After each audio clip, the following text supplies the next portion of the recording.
ಇಂದಿನ ದಿನಾಂಕ 7/7/2026. ಬಾಪ್ದಾದ ಮಧುಬನ ಪ್ರಾರ್ಥ ಮುರುಳಿ. ಮಧುರ ಮಕ್ಕಳೇ, ನಿಮಗೆ ನಶೆ ಇರಲಿ. ನಮ್ಮ ತಂದೆಯು ನಮ್ಮನ್ನು ವಿಶ್ವದ ಮಾಲೀಕರನ್ನಾಗಿ ಮಾಡಲು ಬಂದಿದ್ದಾರೆ. ನಾವು ಅವರ ಸನ್ಮುಖದಲ್ಲಿ ಕುಳಿತಿದ್ದೇವೆ. ಪ್ರಶ್ನೆ: ಕರ್ಮದ ಗುಹ್ಯ ಗತಿಯನ್ನು ತಿಳಿದುಕೊಂಡಿರುವವರು ಅವಶ್ಯವಾಗಿ ಯಾವ ಪುರುಷಾರ್ಥ ಮಾಡುತ್ತಾರೆ? ಉತ್ತರ: ನೆನಪಿನಲ್ಲಿರುವ ಪುರುಷಾರ್ಥ ಮಾಡುತ್ತಾರೆ. ಏಕೆಂದರೆ ನೆನಪಿನಿಂದಲೇ ಹಳೆಯ ಲೆಕ್ಕಾಚಾರ ಸಮಾಪ್ತಿಯಾಗಬೇಕು. ಅವರು ತಿಳಿದುಕೊಂಡಿರುತ್ತಾರೆ, ಆತ್ಮವು ಹಳೆಯ ಲೆಕ್ಕಾಚಾರಗಳನ್ನು ಕರ್ಮಭೋಗ ಮುಗಿಸದಿದ್ದರೆ ಅವರು ಕಠಿಣ ಶಿಕ್ಷೆಗಳನ್ನು ಅನುಭವಿಸಬೇಕಾಗುವುದು ಮತ್ತು ಪದವಿಯು ಭ್ರಷ್ಟವಾಗುವುದು. ಪುನರ್ಜನ್ಮವು ಅದೇ ರೀತಿ ಇರುವುದು. ಓಂ ಶಾಂತಿ.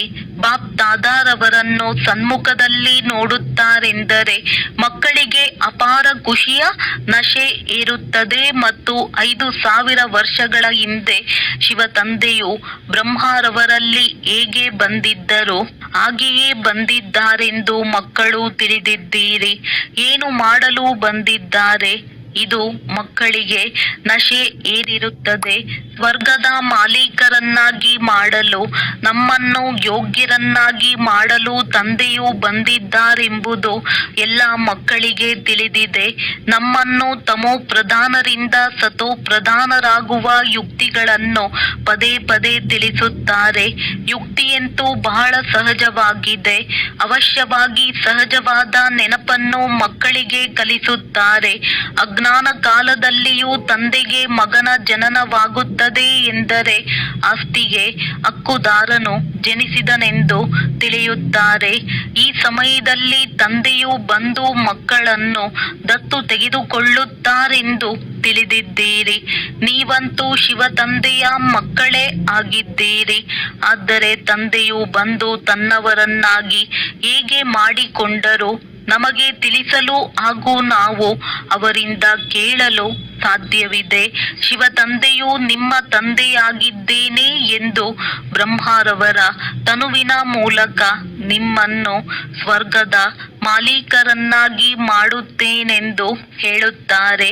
ಕೇವಲ ನೀವಾತ್ಮರು ಪತಿತರಾಗಿದ್ದೀರಿ.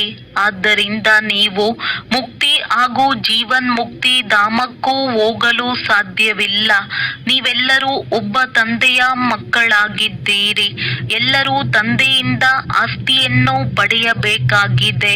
ಅನೇಕ ಮಕ್ಕಳಿದ್ದಾರೆ. ವೃದ್ಧಿಯಂತೂ ಆಗುತ್ತಲೇ ಇರುತ್ತದೆ. ದತ್ತು ತೆಗೆದುಕೊಳ್ಳುತ್ತಲೇ ಇರುತ್ತಾರೆ. ಏ ಆತ್ಮಗಳೇ, ಈಗ ನೀವು ನನ್ನನ್ನು ಸಂತಾನರಾಗಿದ್ದೀರಿ. ತಮ್ಮನ್ನು ತಾವು ಆತ್ಮನೆಂದು ತಿಳಿದುಕೊಳ್ಳಬೇಕು. ನಮಗೆ ತಂದೆಯೂ ಸಿಕ್ಕಿದ್ದಾರೆ. ಯಾರನ್ನು ನಾವು ಅರ್ಧ ಕಲ್ಪದಿಂದ ನೆನಪು ಮಾಡುತ್ತಾ ಬಂದೆವೋ ಆ ತಂದೆಯೇ ಸಿಕ್ಕಿದ್ದಾರೆ. ಇದನ್ನು ಎಂದು ಮರೆಯಬಾರದು. ಅರ್ಧ ಕಲ್ಪದಿಂದ ಈ ಆತ್ಮವು ಶರೀರದ ಮೂಲಕ ನೆನಪು ಮಾಡುತ್ತಲೇ ಬಂದಿದೆ. ಏ ಪತಿತ ಪಾವನ, ಹೇಗೆ ದುಃಖಹರ್ತ ಸುಖಕರ್ತ ಎಂದು ಕೂಗುತ್ತಾರೆ? ಏಕೆಂದರೆ ಇದು ರಾವಣ ರಾಜ್ಯವಲ್ಲವೇ? ಬಲೆ ನಾವು ಬಹಳ ಸುಖಿಗಳಾಗಿದ್ದೇವೆ. ನಮ್ಮ ಬಳಿ ಬೇಕಾದಷ್ಟು ಹಣವಿದೆ. ಅನೇಕ ಮಿಲ್ಗಳಿವೆ, ಕಾರ್ಖಾನೆಗಳಿವೆ. ಆದರೆ ಇವೆಲ್ಲವೂ ಅಲ್ಪ ಕಾಲದ್ದಾಗಿದೆ. ಅಂತ್ಯದಲ್ಲಿ ಬಹಳ ಅಯ್ಯೋ ಅಯ್ಯೋ ಎನ್ನಬೇಕಾಗುತ್ತದೆ. ದುಃಖದ ಬೆಟ್ಟವೇ ಬೀಳಲಿದೆ. ಇಷ್ಟೊಂದು ಆಸ್ತಿಯೆಲ್ಲ 1 ಸೆಕೆಂಡಿನಲ್ಲಿ ಸಮಾಪ್ತಿಯಾಗುವುದು. ತಂದೆಯಿಂದ ನಿಮಗೆ 1 ಸೆಕೆಂಡಿನಲ್ಲಿ ಆಸ್ತಿಯು ದೊರಕುತ್ತದೆ. ಹೇಳುತ್ತಾರೆ, ನಿಮಗೆ 1 ಸೆಕೆಂಡಿನಲ್ಲಿ ಸ್ವರ್ಗದ ರಾಜ್ಯ ಭಾಗ್ಯವನ್ನು ಕೊಡುತ್ತೇನೆ. ಈ ಹಳೆಯ ಪ್ರಪಂಚವು ಸಮಾಪ್ತಿಯಾಗುವುದು. ಯುದ್ಧಗಳು ನಡೆಯಲಿದೆ. ಪ್ರಾಕೃತಿಕ ವಿಕೋಪಗಳುಂಟಾಗುವುದು. ಸ್ವಚ್ಛವಾಗಬೇಕಲ್ಲವೇ? ನೀವಾತ್ಮರು ಈಗ ಪವಿತ್ರರಾಗುತ್ತಿದ್ದೀರಿ. ಬಾಪ್ ದಾದಾ ಇಬ್ಬರೂ ತಿಳಿಯುತ್ತಾರೆ ಮಕ್ಕಳು ಎಷ್ಟೊಂದು ಪರಿಶ್ರಮ ಪಡುತ್ತಾರೆ. ತಂದೆಯಿಂದ ಆಸ್ತಿಯನ್ನು ಪಡೆಯಲು ಸ್ವಲ್ಪವೇ ಕಷ್ಟ ಕೊಡುತ್ತಾರೆ. ತಮ್ಮನ್ನು ತಾವು ಆತ್ಮನೆಂದು ತಿಳಿದು ತಂದೆಯನ್ನು ನೆನಪು ಮಾಡಿ ಅವರು ಆತ್ಮೀಯ ತಂದೆ ನಿರಾಕಾರನಾಗಿದ್ದಾರೆ. ನಾವೆಲ್ಲರೂ ಕರೆಯುತ್ತೇವಲ್ಲವೇ, ನೀವಾತ್ಮರು ಪತಿತರಿಂದ ಪಾವನರು ಹೇಗಾಗಬಹುದು ಎಂದು ತಂದೆಯು ತಿಳಿಸುತ್ತಾರೆ. ಪತಿತ ಪಾವನನಂತೂ ಒಬ್ಬ ತಂದೆಯೇ ಆಗಿದ್ದಾರೆ. ನದಿಯ ನೀರು ಪತಿತ ಪಾವನಿಯಾಗಿದ್ದರೆ ತಕ್ಷಣ ಹೋಗಿ ಮುಳುಗಿ ಬಂದು ಬಿಡಬೇಕಿತ್ತು. ಗಂಗಾ ಸ್ನಾನ ಬಹಳ ಮಂದಿ ಮಾಡುತ್ತಾರೆ, ಆದರೂ ಇನ್ನೂ ಪತಿತರಾಗಿದ್ದಾರೆ. ಏಕೆ? ಹಗಲು ರಾತ್ರಿ ಇದೇ ವಿಚಾರ ಬರುತ್ತಿರುತ್ತದೆ. ಪತಿತ ಪಾವನ ಸೀತಾರಾಮ ಅರ್ಥಾತ್ ಎಲ್ಲರೂ ಭಕ್ತಿನಿಯರಾಗಿದ್ದಾರೆ ಅಥವಾ ಸೀತೆಯರಾಗಿದ್ದಾರೆ. ಎಲ್ಲರ ರಕ್ಷಕ ಒಬ್ಬನೇ ರಾಮ ಪರಮಪಿತ ಪರಮಾತ್ಮನಾಗಿದ್ದಾರೆ. ಪತಿತ ಪಾವನ ಪತಿಯರ ಪತಿ ಅವರೇ ಆಗಿದ್ದಾರೆ. ತಂದೆಯು ಬರುತ್ತಾರೆಂದರೆ ಪಾವನರನ್ನಾಗಿಯೇ ಮಾಡುತ್ತಾರೆ. ಆದ್ದರಿಂದಲೇ ನನ್ನ ಶ್ರೀಮತದಂತೆ ನಡೆಯಬೇಕು, ಮತ್ಯಾವುದೇ ಮತದಂತೆ ನಡೆಯಬಾರದು. ಮನುಷ್ಯರು ಭಕ್ತಿಯಿಂದ ಭಗವಂತನು ಸಿಗುತ್ತಾನೆಂದು ಹೇಳುತ್ತಾರೆ, ಆದರೆ ಭಕ್ತರನ್ನು ರಕ್ಷಿಸು ಎಂದು ಏಕೆ ಹೇಳಬೇಕು? ಭಕ್ತರನ್ನು ರಕ್ಷಣೆ ಮಾಡಲು ಅವರಿಗೆ ಯಾವ ಕಷ್ಟ ಬಂದಿದೆ? ಯಾವುದಾದರೂ ಕಷ್ಟದ ಸಮಯದಲ್ಲಿಯೇ ರಕ್ಷಣೆ ಮಾಡುತ್ತಾರೆ. ನೀವು ಎಷ್ಟೊಂದು ದುರ್ಗತಿಯನ್ನು ಪಡೆದಿದ್ದೀರಿ. ಇದು ರೌರವ ನರಕವಾಗಿದೆ. ಎಲ್ಲರೂ ದುಃಖಿ ರೋಗಿಗಳಾಗಿದ್ದಾರೆ. ಮನೆ ಮನೆಯಲ್ಲಿ ನೋಡಿ ಏನೆಲ್ಲ ನಡೆಯುತ್ತಿದೆ. ದುಃಖವೇ ದುಃಖ. ಆದ್ದರಿಂದ ಬಾಬಾ ನಮ್ಮ ದುಃಖವನ್ನು ದೂರ ಮಾಡು, ಸುಖವನ್ನು ಕೊಡು ಎಂದು ಕರೆಯುತ್ತಾರೆ. ಭಾರತದಲ್ಲಿಯೇ ಸದಾ ಸುಖವಿತ್ತು, ಈಗ ದುಃಖವಿದೆ. ಭಾರತದ್ದೇ ಮಾತಾಗಿದೆ. ಬೇರೆ ಖಂಡಗಳು ವಿಭಿನ್ನವಾಗಿದೆ. ಅನ್ಯ ಧರ್ಮದವರಂತೂ ನಂತರ ಬರುತ್ತಾರೆ. ಕೆಲವರದ್ದು 60 ಜನ್ಮಗಳು, ಕೆಲವರಂತೂ ಇದ್ದಕ್ಕಿಂತಲೂ ಕಡಿಮೆ ಜನ್ಮಗಳನ್ನು ಪಡೆಯುತ್ತಾರೆ. 84 ಜನ್ಮಗಳನ್ನು ದೇವತಾ ಧರ್ಮದವರೇ ತೆಗೆದುಕೊಳ್ಳುತ್ತಾರೆ. ಅಂದ ಮೇಲೆ ಲೆಕ್ಕದ ಪ್ರಕಾರದ ಅರ್ಧ ಕಲ್ಪದ ನಂತರ ಬರುತ್ತಾರೆಂದರೆ ಅವರು 84ಕ್ಕಿಂತಲೂ ಅರ್ಧ ಜನ್ಮವನ್ನು ಪಡೆಯಬೇಕಲ್ಲವೇ? ಎಲ್ಲರೂ 84 ಜನ್ಮದ ಚಕ್ರವನ್ನು ಸುತ್ತುತ್ತಾರೆ ಎಂದಲ್ಲ. ಮನುಷ್ಯರಿಗೆ ಏನು ಬರುತ್ತದೆಯೋ ಅದನ್ನು ಹೇಳಿಬಿಡುತ್ತಾರೆ. ಈಗ ನೀವು ಮಕ್ಕಳು ತಂದೆಯ ಮೂಲಕ ಅವಿನಾಶಿ ಜ್ಞಾನ ರತ್ನಗಳ ಜೋಳಿಗೆಯನ್ನು ತುಂಬಿಸಿಕೊಳ್ಳುತ್ತಿದ್ದೀರಿ. ರತ್ನಗಳಂತೂ ಬಹಳ ಬೆಲೆ ಬಾಳುವಂತಾಗಿರುತ್ತದೆ. ತಂದೆಯಂತೂ ಬಹಳ ಸಹಜವಾಗಿ ತಿಳಿಸಿಕೊಡುತ್ತಾರೆ. ತಂದೆಯು ತಿಳಿಸುತ್ತಾರೆ, ನೀವು ಪತಿತ ಪಾವನ, ಬನ್ನಿ ಬಂದು ಪಾವನ ಮಾಡಿ ಎಂದು ಕರೆಯುತ್ತೀರಿ. ಆದ್ದರಿಂದಲೇ ತಂದೆಯು ಬಂದಿದ್ದಾರೆ. ನಾವು ಪಾವನರಾಗುತ್ತೇವೆ ಅಂದ ಮೇಲೆ ಸ್ವರ್ಗದ ಮಾಲೀಕರಾಗುತ್ತೇವೆಂದು ನೀವೀಗ ತಿಳಿದಿದ್ದೀರಿ. ಶಿವ ತಂದೆಯು ನಮ್ಮನ್ನು ಕಲ್ಲು ಬುದ್ಧಿಯವರಿಂದ ಪಾರಸ ಬುದ್ಧಿಯವರನ್ನಾಗಿ, ಕಲ್ಲಿನ ಸಮಾನ ಪತ್ತರ್ನಾಥರಿಂದ ಪಾರಸನಾಥರನ್ನಾಗಿ ಮಾಡಲು ಬಂದಿದ್ದಾರೆ.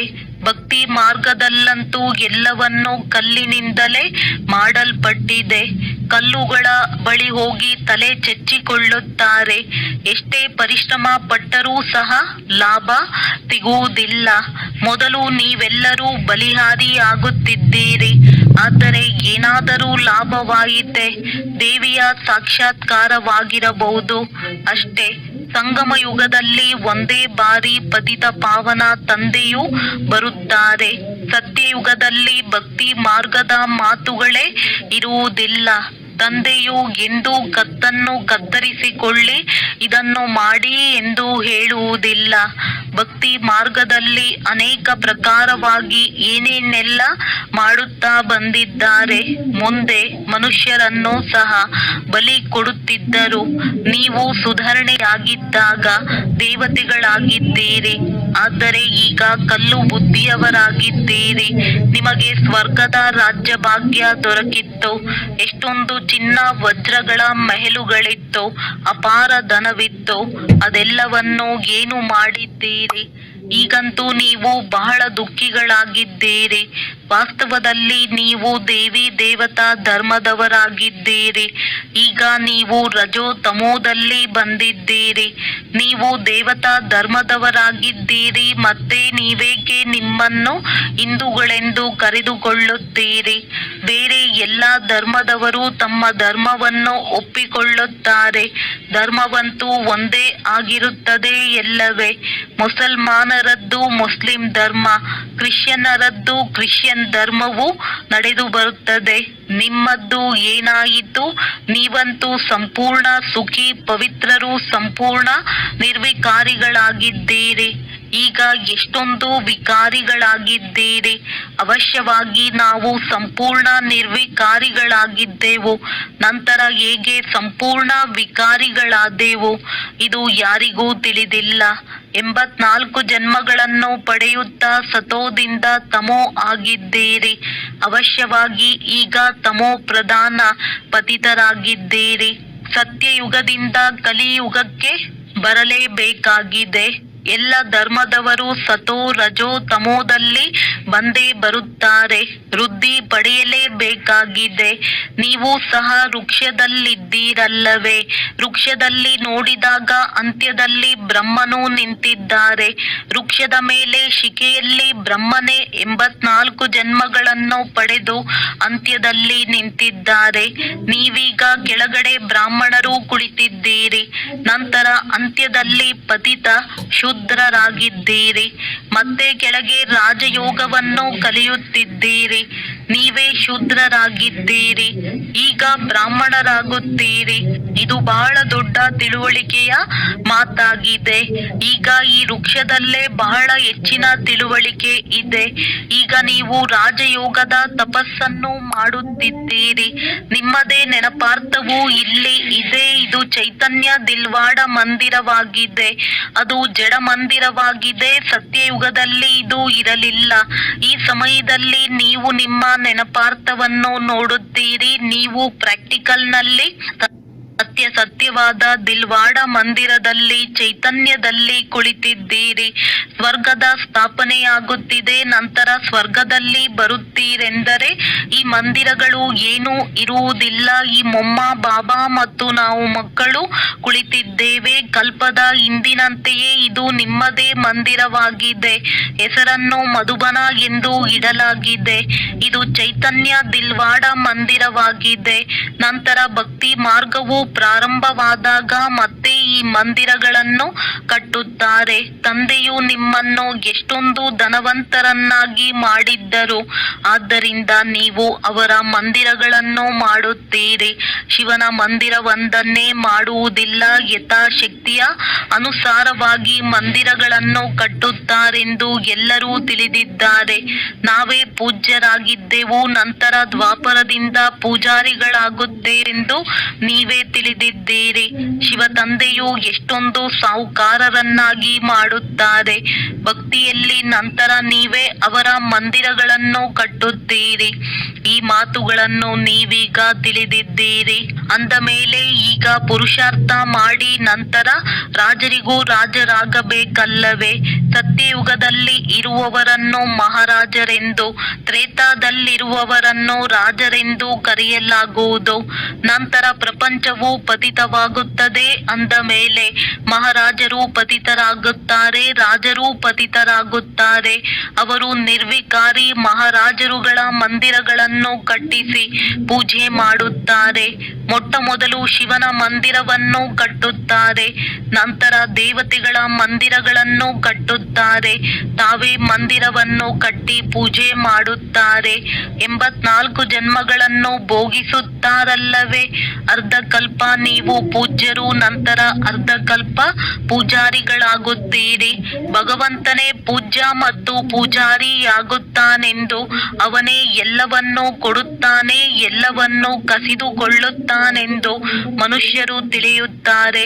ಅಂದ ಮೇಲೆ ಭಗವಂತನೇ ಕೊಟ್ಟನು, ತೆಗೆದುಕೊಂಡನೆಂದು ಮೇಲೆ ಚಿಂತೆ ಏಕೆ?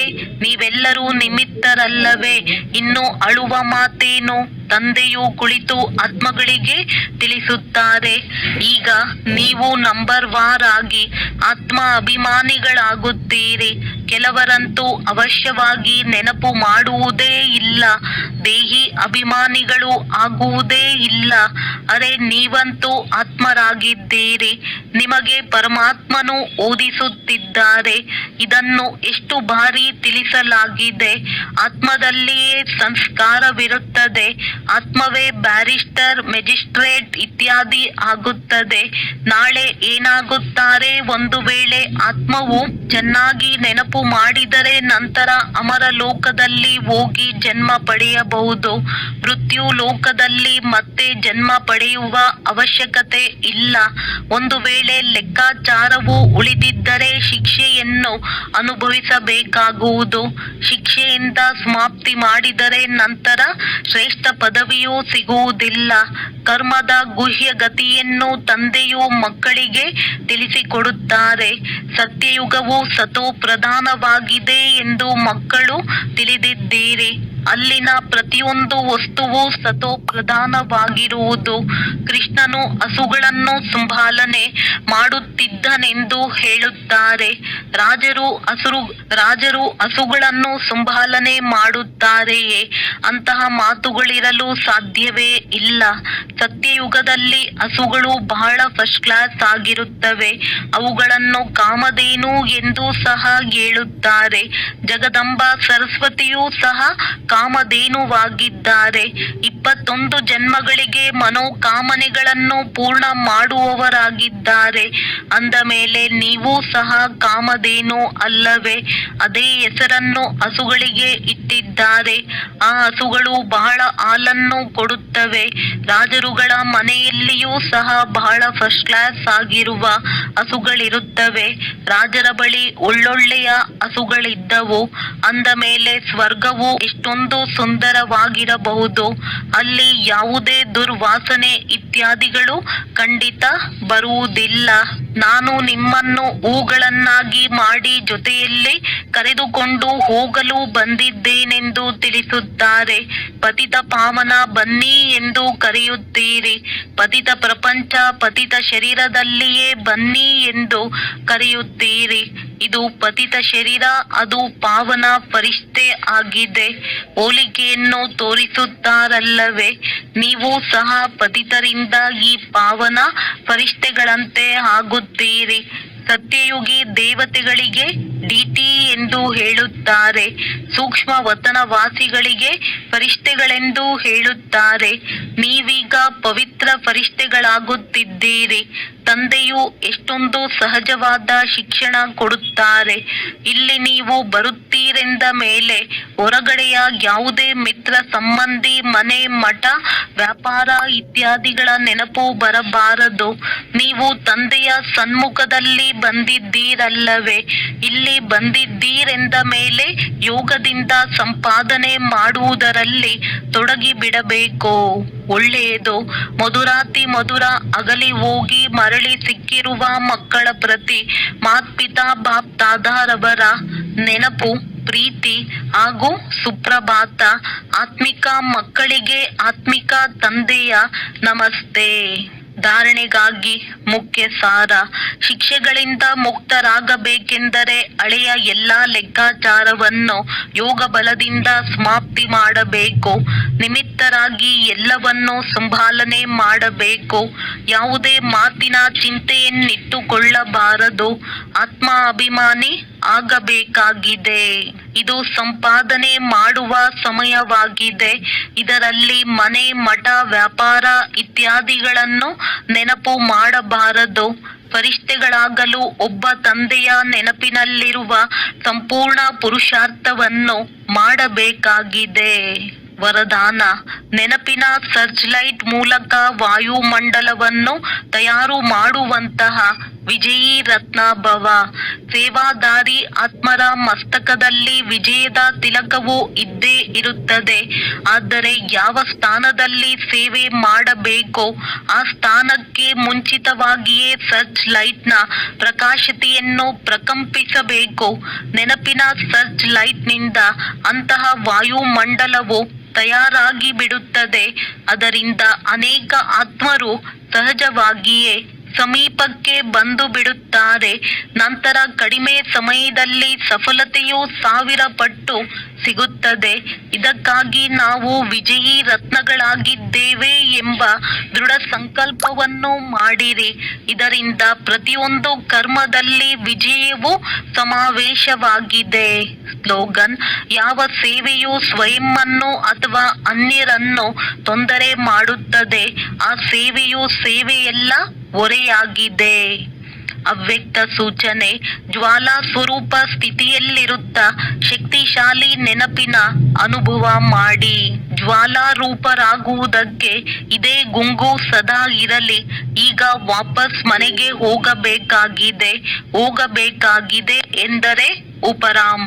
ಯಾವಾಗ ತಮ್ಮ ನಿರಾಕಾರಿ ಮನೆಗೆ ಹೋಗಬೇಕೆಂದರೆ ಹಾಗೆಯೇ ತಮ್ಮ ವೇಷವನ್ನು ಮಾಡಿಕೊಳ್ಳಬೇಕಾಗಿದೆ. ಹೋಗಬೇಕು ಮತ್ತು ಎಲ್ಲರನ್ನೂ ಕರೆದುಕೊಂಡು ಹೋಗಬೇಕು. ಈ ಸ್ಮೃತಿಯಿಂದ ಸ್ವತವೇ ಸರ್ವ ಪ್ರಕೃತಿಯನ್ನು ಆಕರ್ಷಣೆಯಿಂದ ಉಪರಾಮ್ ಅರ್ಥಾತ್ ಸಾಕ್ಷಿಯಾಗಿ ಬಿಡುವುದು. ಸಾಕ್ಷಿಯಾಗುವುದರಿಂದ ಸಹಜವೇ ತಂದೆಯ ಜೊತೆ ಅಥವಾ ತಂದೆಯ ಸಮಾನರಾಗಿ ಬಿಡುವಿರಿ. ಒಳ್ಳೆಯದು. ಓಂ ಶಾಂತಿ. ಓಂ